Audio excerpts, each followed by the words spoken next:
ஐயா துணை அகில ஜோதி ஆன்மீக சேனல் நேயர்கள் அனைவருக்கும் வணக்கம். பரம்பொருளாகிய இறைவன் ஐயா வைகுண்ட பரம்பொருள் எந்த நோக்கத்தோடு மனிதனாக அவதாரம் செய்து வந்தாரோ அதை செயல்முறைப்படுத்துவதற்காகவே தவம் இருந்தார். சாதாரண மனிதர்கள் கூட தாங்கள் செய்ய போகும் நற்செயலையே எந்நேரமும் நினைத்து கொண்டே இருப்பானேயாகில் நிச்சயமாக அந்த நற்செயல் நிறைவேறும் என்கின்ற பேருண்மையை உலக மக்களுக்கு உணர்த்தும் விதமாகவே ஐயாவுடைய தவம் அமைந்திருந்தது. நீ எதை பற்றி திரும்ப திரும்ப சிந்தித்து கொண்டிருக்கின்றாயோ கடைசியில் நீ அதுவாகவே மாறிவிடுகின்றாய் என்று ஆன்மீக பெரியோர்கள் கூறியிருக்கின்றார்கள். பரம்பொருளாகி இறைவன் சாதாரண மனிதனை போன்று அவதரித்து வந்ததினாலேயே மனிதர்களைப் போலவே தனது ஐம்புலன்களையும் அடக்கி ஒரே நினைவில் இருந்தார். இதைத்தான் ஐயா தவம் இருந்தார் என்று நாம் அறியப்படுகின்றோம். இறைவனுடைய ஒரே நினைவு என்னவென்றால், ஆட்சி அதிகாரத்தில் இருந்தவர்கள் ஏழை மக்களை தீண்டத்தகாதவர்கள் என்று கூறி அவர்களுடைய செல்வங்களை எல்லாம் அபகரித்துவிட்டு அவர்களை அடிமைகளாக்கி கொடுமைப்படுத்தினார்கள். இவ்வாறு ஒடுக்கப்பட்ட மக்கள் நல்வாழ்வு வாழ வேண்டும் என்கின்ற ஒரே நினைவில் 6 ஆண்டுகள் தவத்தை மேற்கொண்டார்கள். தட்சணா பூமியாகிய சுவாமி தோப்பிலே இறைவன் வைகுண்ட பரம்பொருள் மனிதனை போன்று வந்திருக்கின்றார் என்ற செய்தியை அறிந்த மக்கள் பல ஊர்களிலிருந்தும் ஐயாவை நாடி வந்தார்கள்.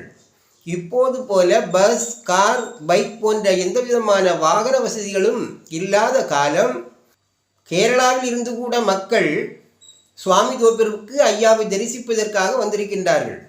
தன்னை நாடி வந்த மக்களுக்கு ஐயா மண்ணையும் முத்திரை பதத்து கிணற்று நீரையும் மருந்தாகவும் அருள் பிரசாதமாகவும் கொடுத்து 4448 விதமான நோய்களையும் தீர்த்து வைத்தார்கள். மனிதர்களுக்கு வரக்கூடிய நோய்களின் வகைகள் 4448 என்று வைத்திய சாஸ்திரம் கூறுகிறது. இவ அனைத்துக்கும் ஐயா கொடுத்தது ஒரே மருந்து, அது மண்ணும் தண்ணீரும். இன்றைய காலகட்டத்தில் ஒரு நோய்க்கு ஊசி மருந்து, மாத்திரைகள், சிறப்பு என்று பல மருந்துகள் இருக்கும்போது 4448 வியாதிக்கும் ஒரே மருந்து, அதுவும் மண்ணும் தண்ணீரும் என்றால் இது எப்படி சாத்தியம்? பொதுவாக மருத்துவமனைக்கு சென்று மருந்து எடுத்துக்கொள்கின்றோம். இந்த மருந்து எப்படி, எந்த பொருளினால் எப்படி செய்யப்பட்டது என்பது முக்கியமல்ல. இந்த மருந்தினால் எனது நோய் நீங்கும் என்கின்ற முழு நம்பிக்கை இருக்க வேண்டும். அந்த நம்பிக்கையின் அடிப்படையில் தான் அந்த மருந்தை நாம் உட்கொள்கின்றோம், அது நமக்கு பலனளிக்கின்றது. இறை வழிபாடு விஷயத்தில் முழு நம்பிக்கையும் விசுவாசமும் உறுதிப்பாடும் இருந்தால்தான் அது நமக்கு பலனளிக்கும்.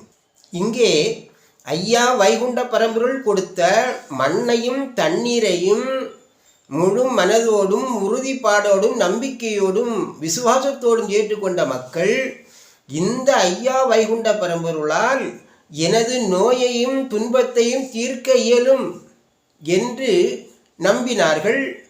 அந்த நம்பிக்கையின் அடிப்படையிலேயே பிறவியிலே ஊமையாக இருந்தவர்களுக்கு பேச்சு வந்தது, பிறவியிலே கண் பார்வை இல்லாமல் இருந்தவர்களுக்கு பார்வை கிடைத்தது, பிறவியிலே நடக்க முடியாமல் ஊனமாக இருந்தவர்களுக்கு நடக்க முடிந்தது.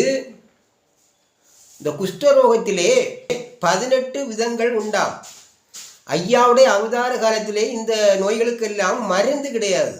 ஆனால் ஐயா கொடுத்த முத்திரை பதத்தின் மகிமையினால் குட்டம் 18 குடித்த பதம் ஒன்றால் கட்டம் முதல் காணா பறந்ததுவே என்று கேரளாவிலிருந்து ஐயாவை தரிசிப்பதற்காக சாமி தோப்பிற்கு வந்திருந்த ஒரு பெண் தன் கண் எதிரே நடந்த அந்த அதிசயத்தை ஏனைய பெண்களோடு பகிர்ந்து கொண்ட, சாட்சி பகிர்ந்த அந்த வரலாறு இனி பின்னாலே ஆகமத்திலே வர இருக்கின்றது.